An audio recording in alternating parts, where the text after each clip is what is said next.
I've been using this leatherworking hammer in our shop for many decades. I use it for adhering two pieces of leather that have contact cement.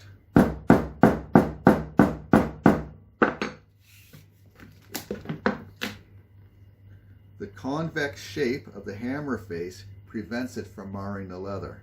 The flat end is often used in shoemaking and shoe repair for peening or compacting the leather layers of the sole and heel to form one blended surface. The flat end is often used for getting the heel nails deeper and can also be used for smoothing leather. Also, the back end is often used to hammer down seams, such as where the leather half sole is spliced onto the shoe. The other side, with the round end, is often used for shaping the leather around the shoe last. The leatherworking hammer can be used to set rabbet rivets. It gives a flat industrial look to the rivet. In our leather shop, we use the round end of the leather hammer to tap the leather to form tight folds, or for flattening lacing,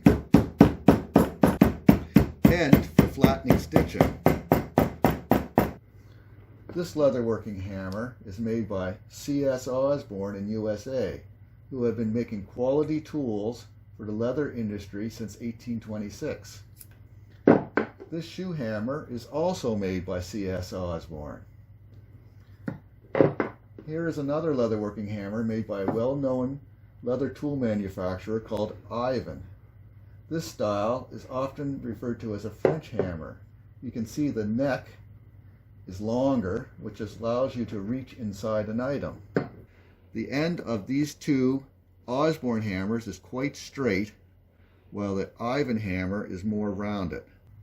All these leatherworking hammers have an outward curvature on the face to prevent the edge from marring the leather. They are often referred to as a shoe hammer or a cobbler's hammer. Find our Leathercraft tools and supplies at www.leathersmithdesigns.com.